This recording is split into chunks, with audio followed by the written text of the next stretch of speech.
Hey guys, SoundJack from Nerdy Geek Talk here, the source for all your nerdy geeky needs, here with episode 6 of the Misaligned podcast.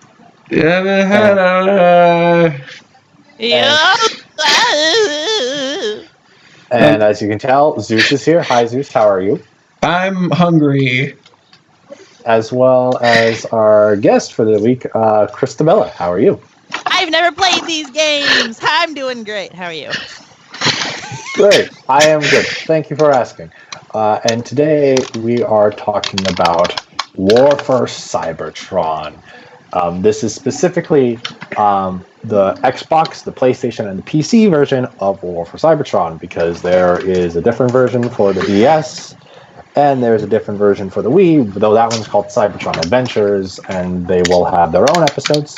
But today we are focusing on the main War for Cybertron games that spawned the sequels, Fall of Cybertron and Rise of the Darkspark, which we will talk about in their own episodes as well.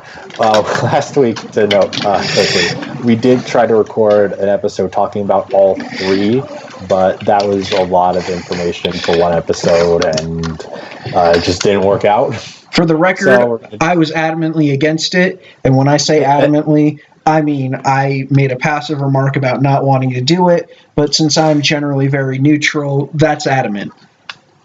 Yep.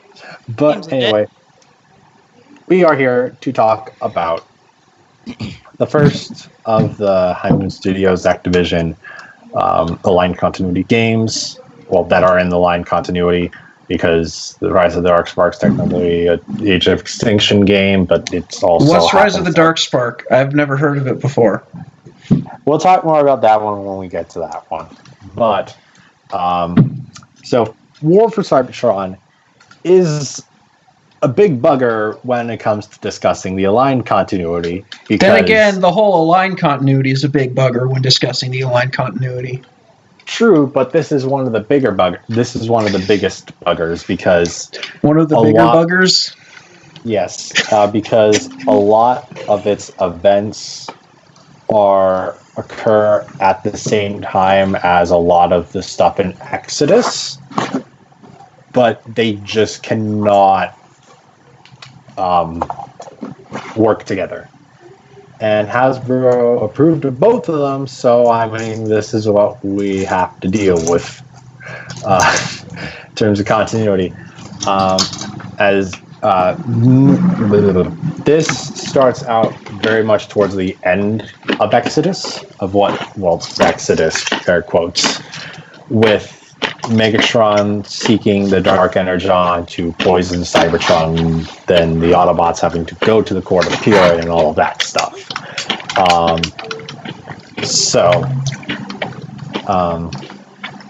Then this game itself is split into two separate campaigns, the Decepticon campaign and the Autobot campaign.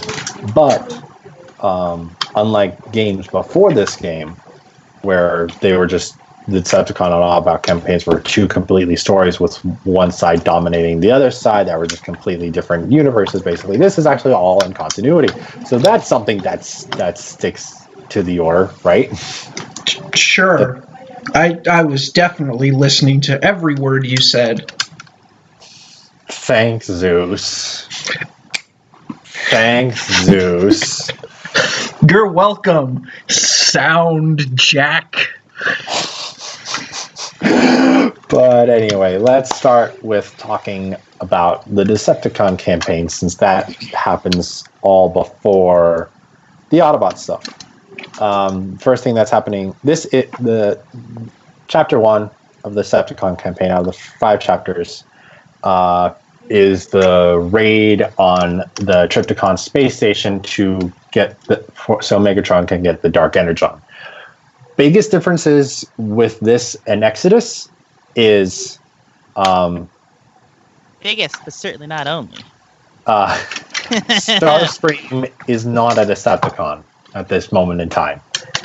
It's seemingly still at the end of the war on Cybertron, but Starscream is still a neutral. He is not with the Decepticons and never had been, unlike in Exodus, where he'd been part of the Decepticons and Trypticon Space Station was already under Megatron's control. It was just the Dark Energon secret was not known to Megatron.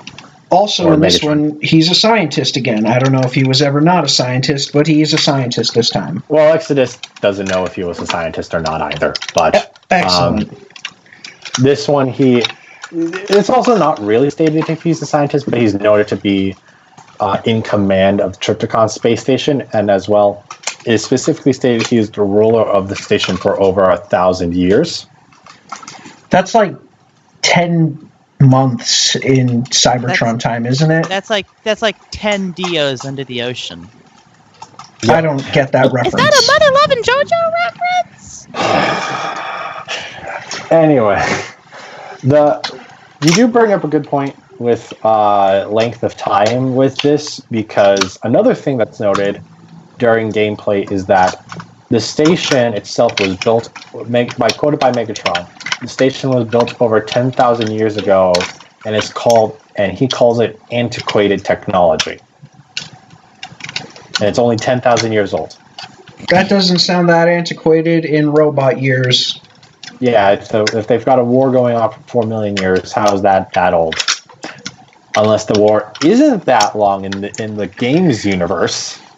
Continuity. What's that? Right? I don't know. Let me go ask my buddies over at DC.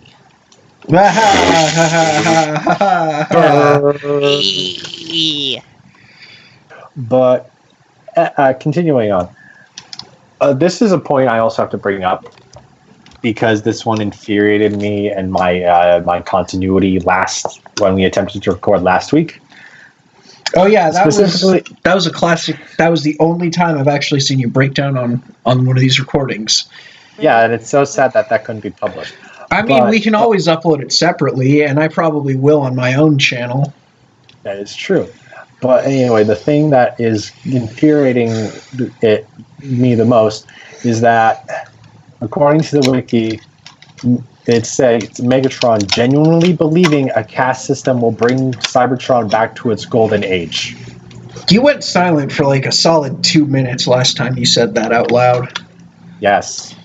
Do you understand why that's a problem, Chris? Sorry, I was actually texting someone. What?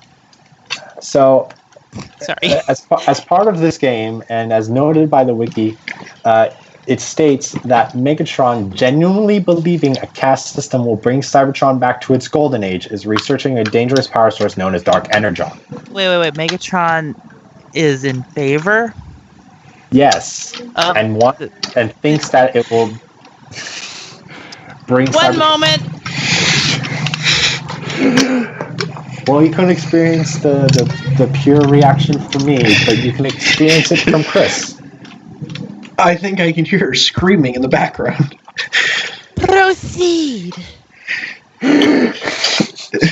Last time SoundJack read that out loud, he stopped talking for a solid 2 minutes, and you could see the life draining from his eyes.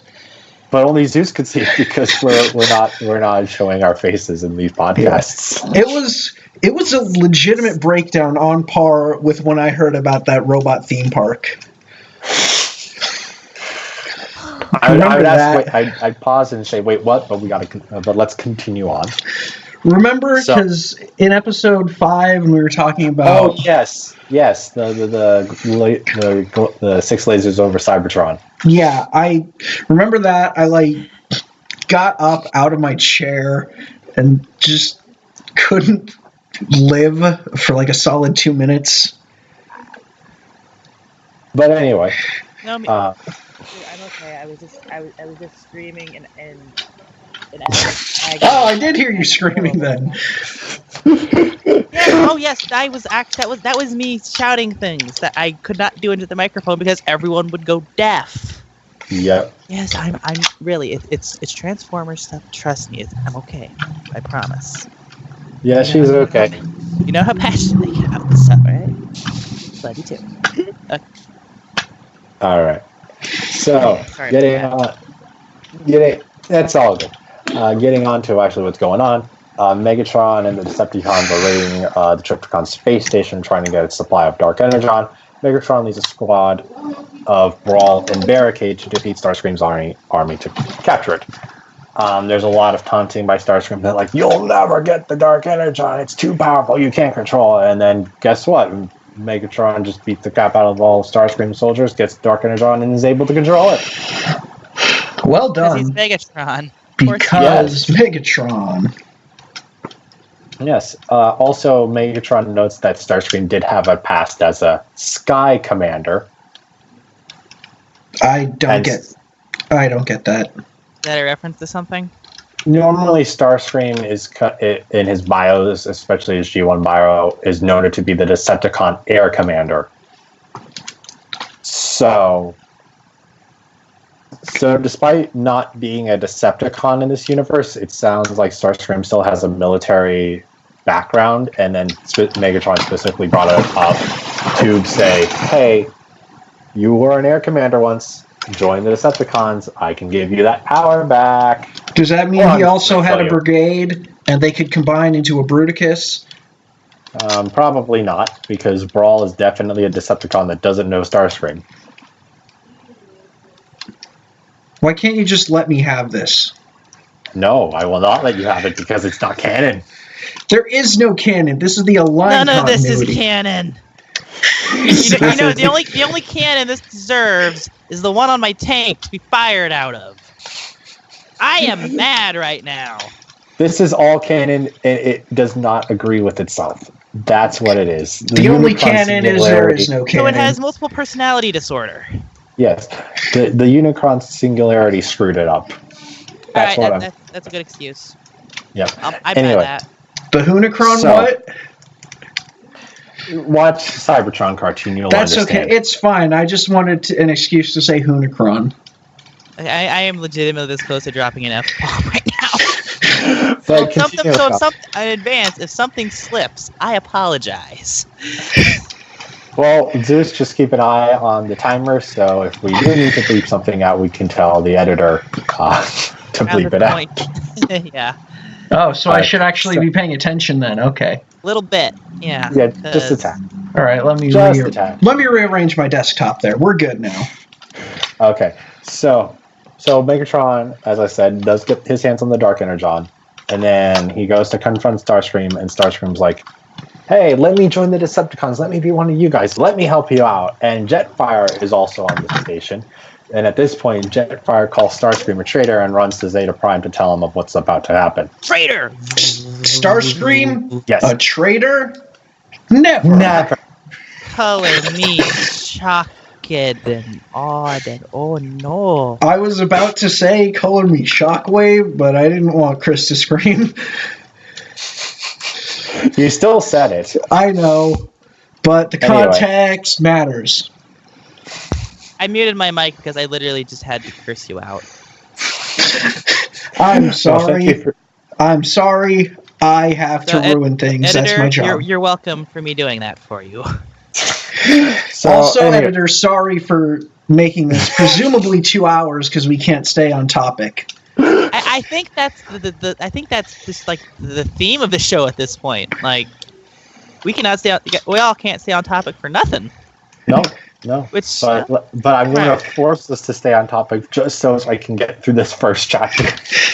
We're still on the first chapter. Well done, us. It's only 10 chapters. It's fine. It's only 10 chapters, and we've been talking about this for 15 minutes. It's fine. Yeah. It's probably only 10 minutes since there was like a 5-minute introduction.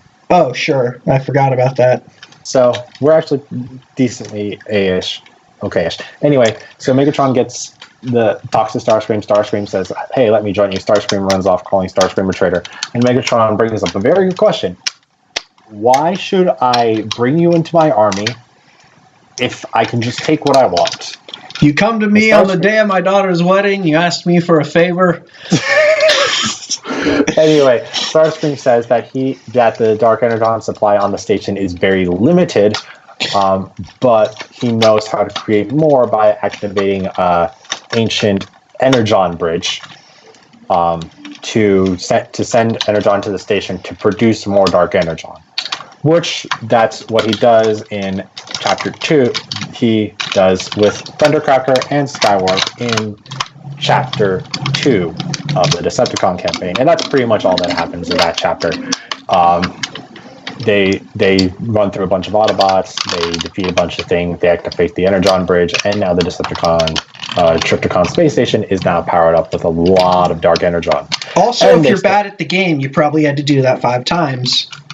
Probably, yeah. Yeah, that there's admittedly not a whole lot in terms of lore and stuff, but there were a lot of fights. I remember that being a pain. Playing through this. It's been a while since I've played through it, but I have played it. By the way, before we continue on, who has played this game? Zeus, have you played this game? Nope. Chris, have you played this game? I mean, I made that very clear in the opening. No, I have not. Like right at the top of the episode, she said. Played this game. Yep. Seems so. I can't even remember if I finished it. I don't remember if I ever beat Trypticon or not. But that's spoilers for later on. Yeah, you did. You did kind of just ruin this whole thing, SoundJack. I did the exact same thing last time too. So yeah, well done. Par for the course. I'm just keeping things on score. So Megatron's got his Dark Energon, and now they want to poison the core of Cybertron, and to do that, they need to raid Iacon. So Chapter 3 has Megatron leading Soundwave and Breakdown on a raid of Iacon. Breakdown. Yep, Breakdown. Whenever that name is said, I always make that. I always say that, and we'll never stop. Breakdown is the best Decepticon, except I lied. The best Decepticon is Shockwave. And Great Days is the second or third best actually, JoJo. One thing I forgot to mention, from Chapter 2 is at the start of Chapter 2, Starscream's like, hey, this is what we're going to do. Megatron's like, don't fail me, Starscream.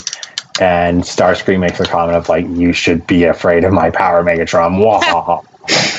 and he's part of the Decepticons for 5 minutes, and he's already got ambitions to overthrow Megatron. It's great. Yeah, it's so Starscream. Classic. He's a real go-getter. What can you say? Classic Starboy. He's an ambitious go-getter with goals of leadership. Yep. He's a strong, independent woman. He's a strong, independent woman who don't need no man. Except he does, because he's useless without Megatron. Yeah. Oh.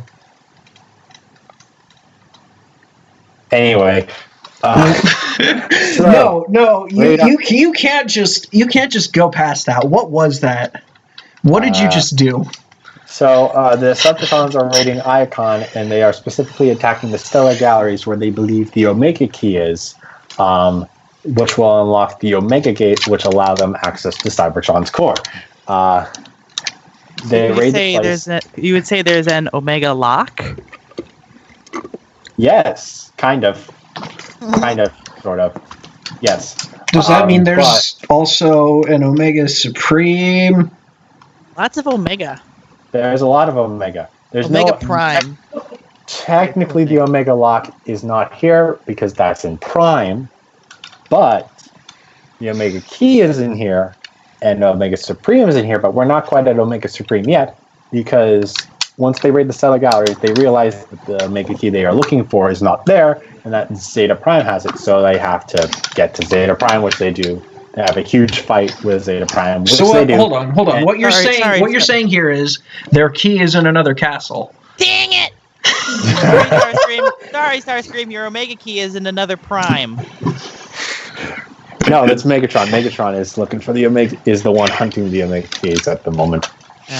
It's weird though that we both had the same idea for the joke. We're both huge nerds. We're all huge nerds. This is a Transformers podcast. Yes. Yeah, it should go without saying that we're all huge freaking nerds. Yes. Anyway, so yeah, they have to go. Megatron has to go and beat the crap out of Zeta Prime, which, by the way, to clarify, yes, Zeta Prime, unlike Exodus's Sentinel Prime. That's a fun time. Or maybe it's Zeta Sentinel, because that Actually, later on, they've said it's probably Sentinel Zeta Prime. I thought it was Zeta Sentinel. Never trust a Prime with 3 names. Sentinel Zeta is what they said the official people said at some point. Zeta Sentinel sounds better. You're welcome, Hasbro. I fixed Transformers. Well, sometimes they would say it like it's like Sentinel, Zeta Prime. We would like the Sentinel Zeta Prime. Semantics. Yes. The Sentinel could be like an alias. That is true. Like the terrifying word that starts with an M and has an F in it that people use to describe me. Is one of my aliases. The beast with a billion backs. Futurama. Anyway, though, back to the Sentinel Zeta thing. The thing is, in the Exodus, they call him Sentinel Zeta Prime, even though his design is clearly based off of animated Sentinel Prime. Yeah, I always had movie 3 Sentinel in my head when I was reading those books, so that's how I put it now. I didn't read the books. I've just been hearing about this all recently, so I've been imagining Titan's Return Sentinel. The big tangerine himself. Yep, that big old tangerine. Who is not this Zeta Prime, because this Zeta is like blue and gold. Oh. So like animated Sentinel Prime, like you were saying. No, because that's because this guy's got a lot more gold, and animated Sentinel was a lot more orange, where that's what he I was had thinking, blue. Where he had non-blue, it was orange, but he was still like 80% blue, while this guy's like 50-50. Close Maybe enough. 60-40. Anyway, so Megatron pummels the crap out of Zeta, pulls the Omega Key from Zeta's chest, and then Zeta reveals, this is not the actual Omega Key. This just activated the real Omega Key, and now the actual Omega Key will find him. And Omega Supreme takes off and starts hunting down the Decepticons. So Megatron then in Chapter 4, Megatron is in his ship looking for the Omega Key when Omega Supreme blasts them out of the sky, forcing them to crash into Iacon. Megatron, again, leads down with him breakdown throughout this whole event, and they have to hide inside a huge tower to get away from Omega Supreme. Is he the Omega Key? Yes, the Omega Key. At which point, Starscream, thinking Megatron has perished by Omega Supreme, decides to take command of the Decepticons. I am the new leader of the Decepticon army! Pretty much. And Megatron, once he gets outside, corrects Starscream's mistake. How? Do we mean with like violence? Yeah, but probably. But how? It's Megatron. But like, what does he do specifically? I need specifics here. Does he punch him? Unfortunately, Does he I push don't know him over? because I was watching earlier today. I was trying to watching all the cutscenes, and for whatever reason, the cutscene video I was watching did not have Chapter 4 in it at all. Rip. So I do not remember how exactly. I think mostly with just strong worded threats. That doesn't sound very Megatron. Yeah, with Megatron, I would expect a little bit of Kilgesta. Well, because I know this. Well, what does happen is that Megatron forces Starscream to be a distraction, forcing him to be a distraction, getting attacked by Omega Supreme while they find a way to stop the attacking Sentinel. And they do so by taking the Autobots and without shock cannons and shooting down the giant Autobot. So would you say this was an attack on Titan? No, because it was not Metroplex. We can make the joke when we get the fall of Cybertron, Chris. Well, now we can't because you've already made the joke. Der Assassin and Wissen der Jäger. And now we're going to get sued for copyright material. No. What are you talking about? All I did was say a couple words. Yeah, there's no music behind it, so we're good. I was just speaking German. I'm half German. I can do that. That was German? Sie das Essen und Wissen der Jäger? Yeah, that's German. I don't know. Yeah. I don't know anything about Are we the prey? languages. No, we are the hunters. Well, I know nothing about languages. I barely know English.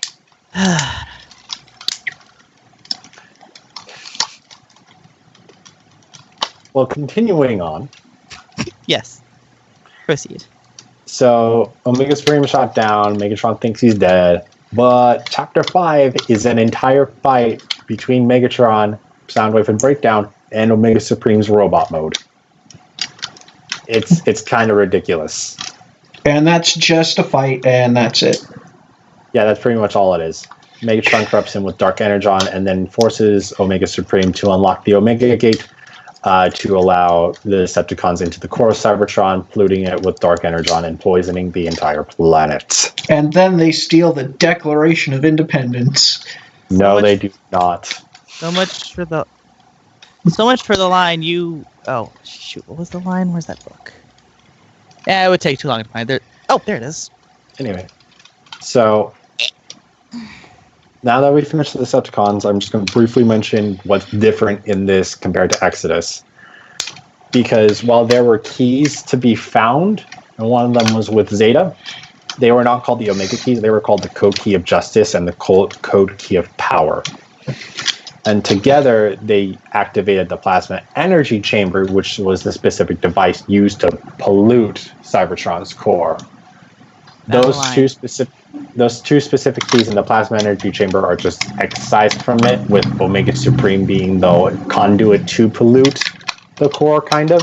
No, they just went straight to the core and put implants into the core and polluted it directly.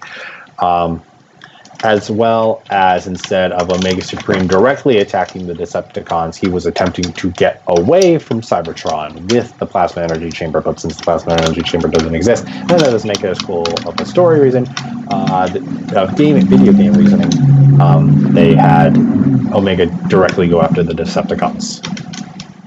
Yeah. Also, Optimus Prime and some other Autobots did fight with Omega in the battle in Exodus, but that doesn't happen in the game because balance. Yeah, also in the book, Megatron actually, it's the opposite. He actually taunts Omega Supreme with the Dark Energon, saying, and I quote, here's my best Megatron voice, wait, no, let me do the whole thing. A swirl of Dark Energon appeared to spill from the dying Decepticon's head, only to twist back up and round Omega Supreme's arm on the way to Megatron, who inhaled it with a gasp. He said, you, Guardian, will never know the pleasure. Oof. So, yeah, he taunts him with it instead of, using it. Nerd. Yeah. Also, yes, that is my best Megatron voice. Shush. Nice, though. Yeah. It really is a cool book. Were you going to say something, Zeus? I just said nerd when he didn't use the Dark Energon. I didn't hear what you said, so I didn't know if you actually had a question or not. Was not particularly worth hearing. Okay. If you say so. But with that, we can move on to the Autobot campaign. Yay! Woo. So we're halfway through this. So Chapter 6 is Defend Icon. The Autobot messenger Bumblebee has to find the soldier Optimus. He's not a librarian. Nope, just the soldier Optimus. Wait, he's not Orion Pax? No, he's Optimus. His name is Optimus. He's not Prime, but his name is Optimus. One moment. Chris is broken. Crying out loud!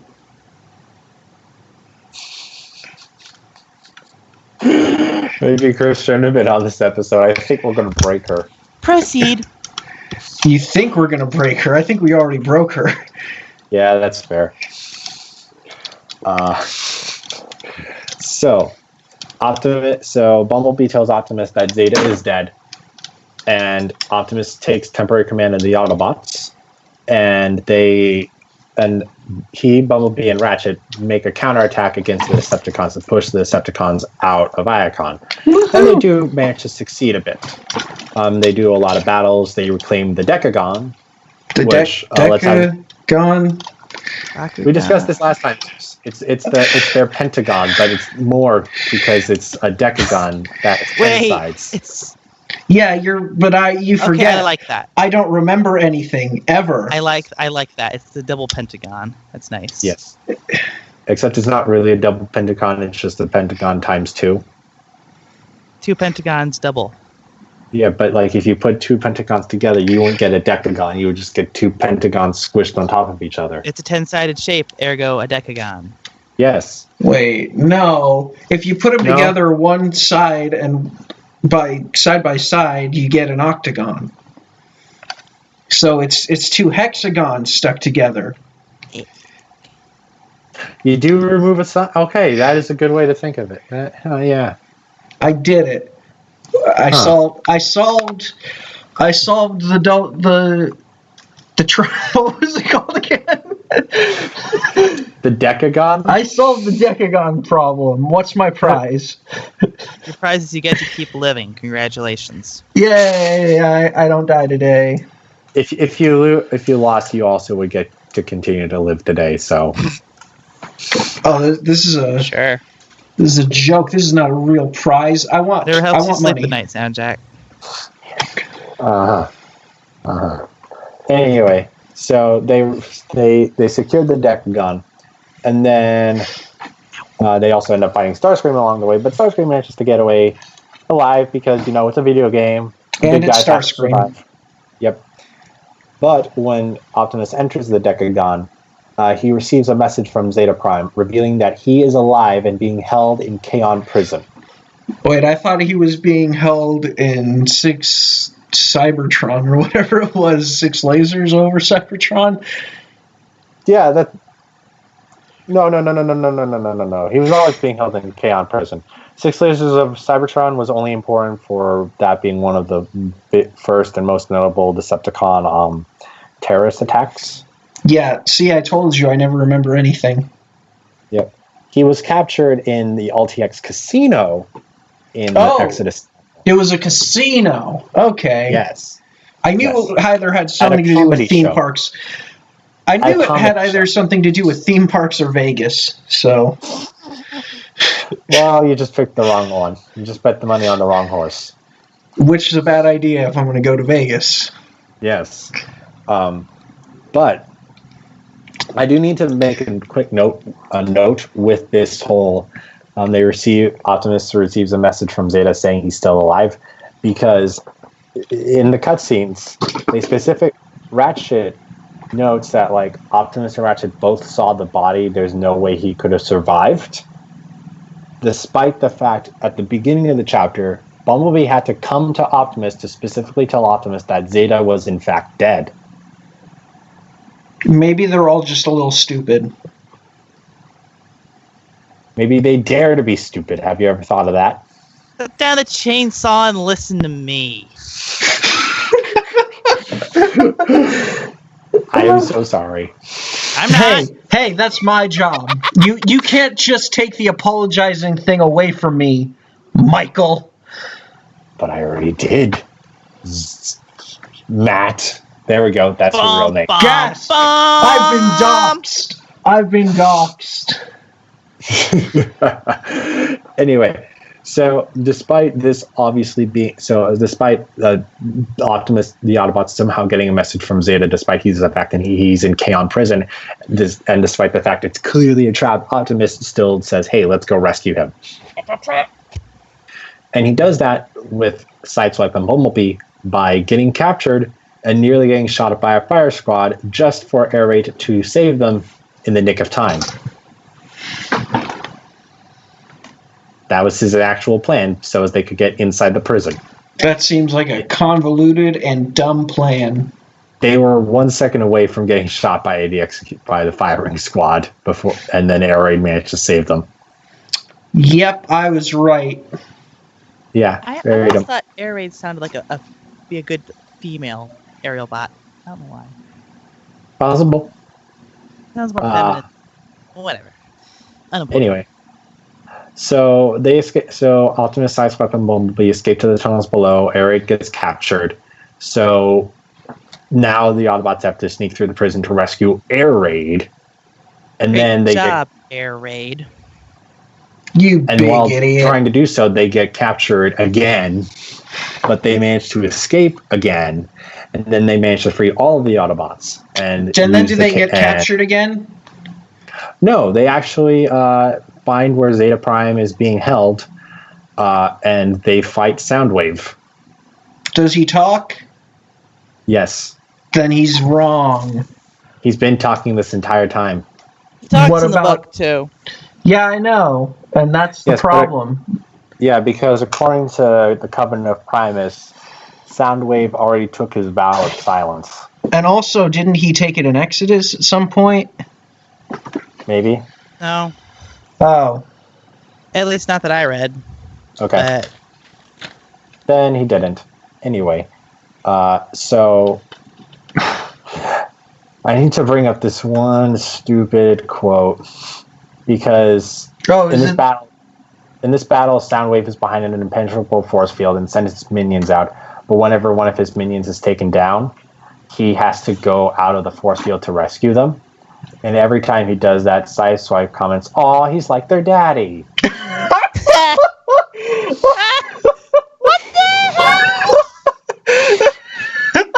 First of all, how are they aware of the concept? Second of all, oh my god. That's beautiful. That's amazing. It is. It really, truly is. Oh no. I've been broken. Help, I broke my co-host and I need to finish the show. Help, I've fallen and I can't get up.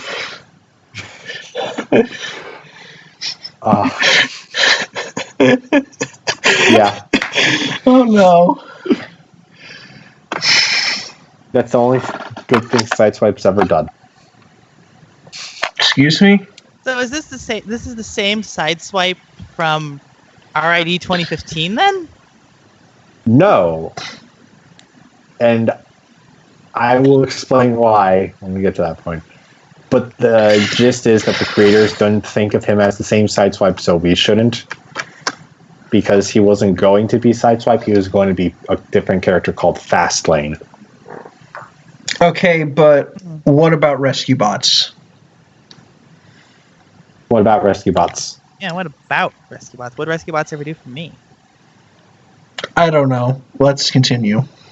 Anyway, but yeah, we can talk more about Sideswipe versus Sideswipe when we get to the other Sideswipe. That's a lot of Sideswipe. Another thing I want to bring up quickly is that despite the fact, however long this war has gone on, and Zeta Prime being the head of the Autobots during the entire time, Megatron does, when he encounters Optimus during this chapter, not face to face, but like Megatron broadcasts to Optimus, he does call him the Prodigy. So Megatron knows Optimus. So do you think we can assume that like the whole like starting the war thing happened the same way? Or can we not, because Megatron is okay with a caste system? Who knows? This isn't Megatron, this is an imposter. This is Agamtron. No, this is Patrick. This is Sparta! No, this is Patrick. This is Gamatron. Gamatron. There we go. No, this is Patrick. No, it's not. Anyway, after Soundwave rescuing his kids, after Daddy Soundwave rescuing his kids, I want art. Someone, you do art, draw that. Do it. Oh no. Oh no, no. Why did I think of this? No. We're moving on. Yes, I will tell you what this horrible thing is I've thought of after the show. No one needs to know this, but you will anyways. If I have to suffer, you have to suffer too. Well, anyway, so they beat Soundwave and they rescue Zeta, and they take Zeta back to the High Council, and by the time he gets there, Zeta is dead. And then they declare Optimus to be the new Prime and task him with curing the core of Cybertron, or Cybertron shall perish. No pressure. So, yep. Now he's the Prime. Yeah. He's a leader, and he has to save the entire planet. Good first day on the job, huh? Yeah, no pressure at all. Yeah. Don't fail, or everyone you know will die. But no pressure. Yeah. Yep. Pressure. Anyway, Easy. so chapter 7 we have is called To the Core. No, chapter 8, sorry. And this has Optimus lead Ironhide and Warpath into the core of Cybertron. Well, first of all, they have to what rescue about Omega wait, Supreme. hold on, wait. What about Brendan Fraser? What about Brendan Fraser? What about? Isn't he joining them on this journey to the center of the Earth? No, First because of all, this is Earth. Well, I never have an excuse to talk about Brendan Fraser, so excuse me, princess. I am the God Queen. Excuse you. Who said I was Anyway. talking to you? Who said I wasn't talking to SoundJack? SoundJack is my new favorite Disney princess. Absolutely. I want art of that too. I actually got a lot out of that, not gonna lie.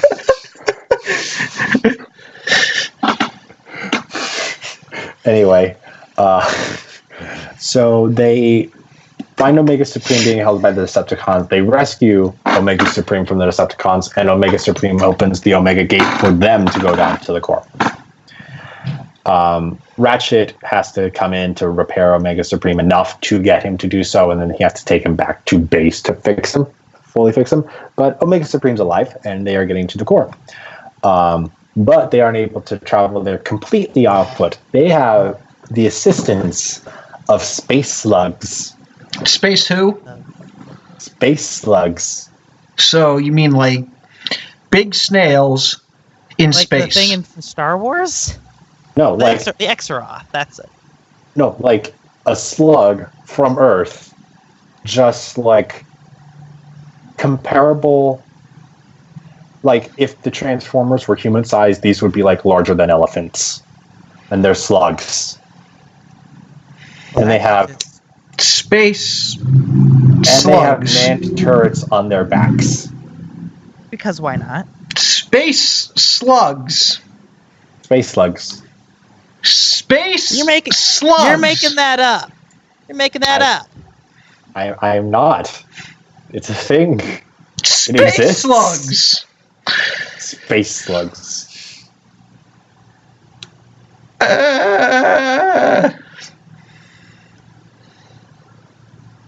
We also have to fight a corrupted worm in this chapter.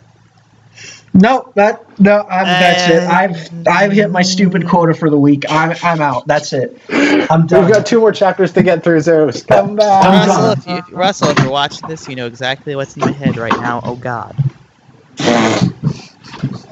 I don't want to know. You don't. No one wants to know. Oh, he actually closed the door on us.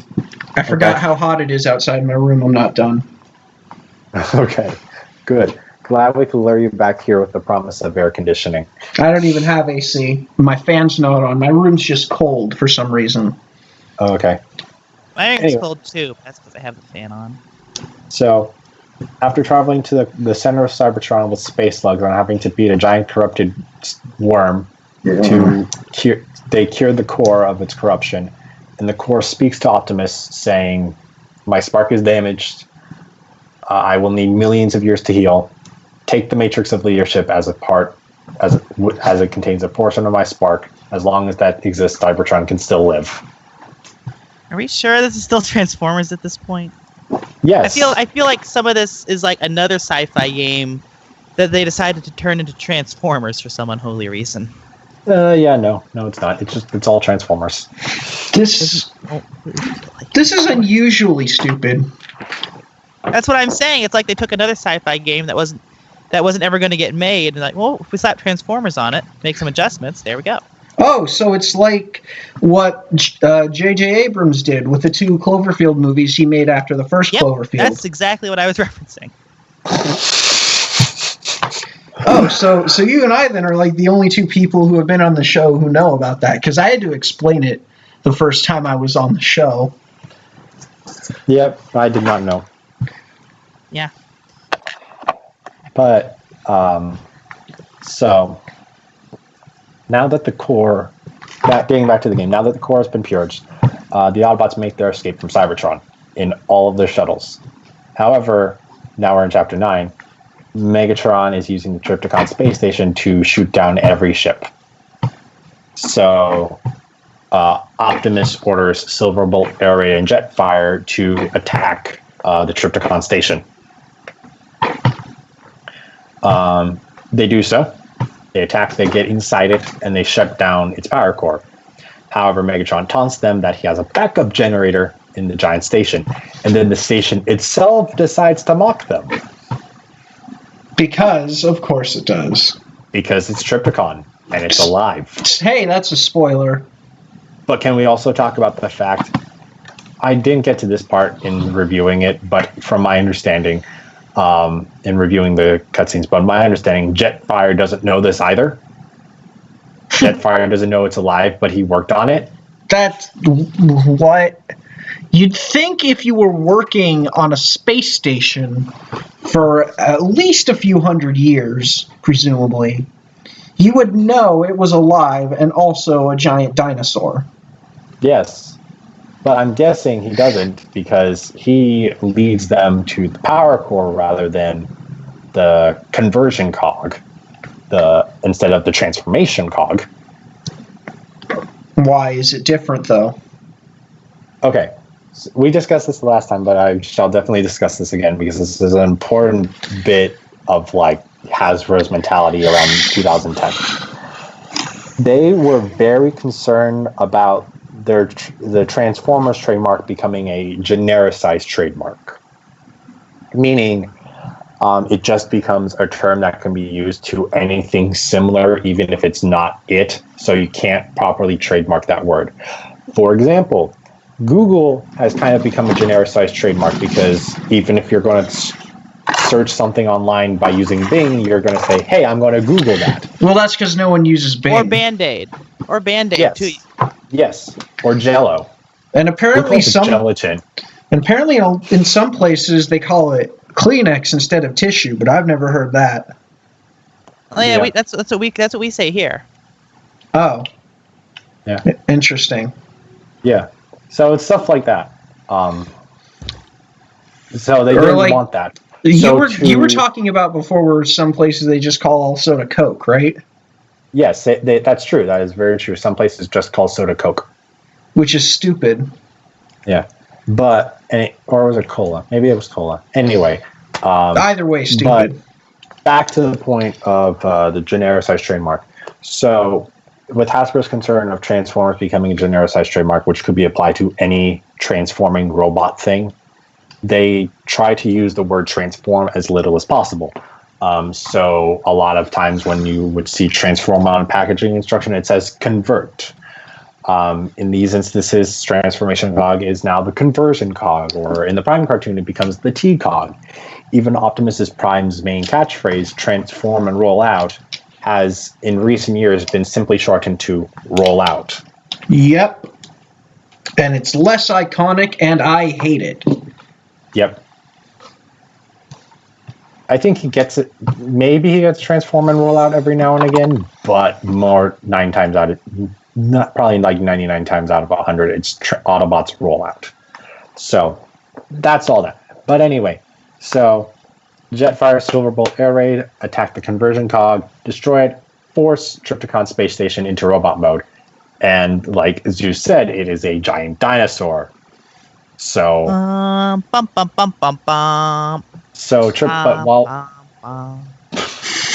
while falling out of space, Trypticon is still firing on Iacon, so the aerial bots have to shoot out his back thruster, so he crashes into Iacon.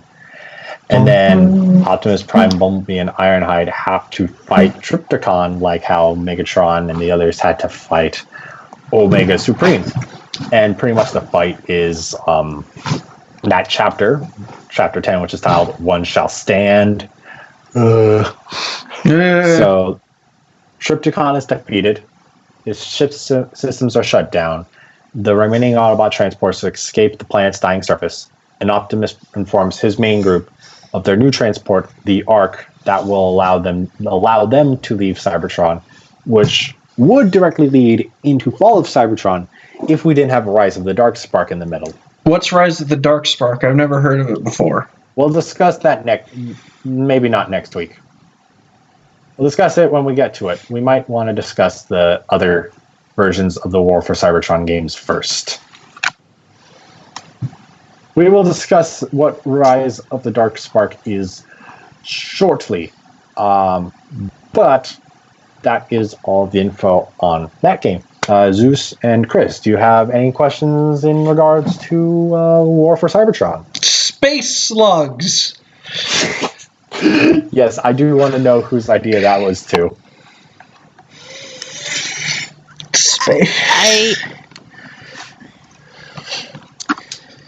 Zeus, I need you to write down the timestamp.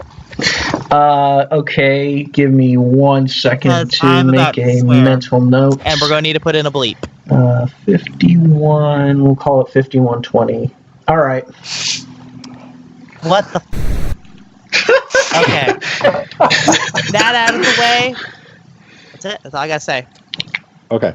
So if we could bleep that, I would appreciate it. I would appreciate that not getting cut out if we could bleep it. So I take it you are not too keen on this game, are you, Chris? No. It ruins my favorite book.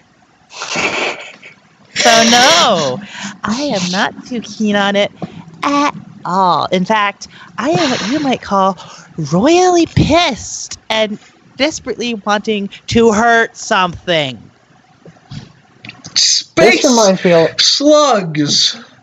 This reminds me a lot of the time when I had you on my channel talking about Combiner Wars cartoon. Yes! It's a very similar feeling. Yeah. Honestly, yes. I hope I don't. I'm probably going to sound very controversial and pardon my French when I say this.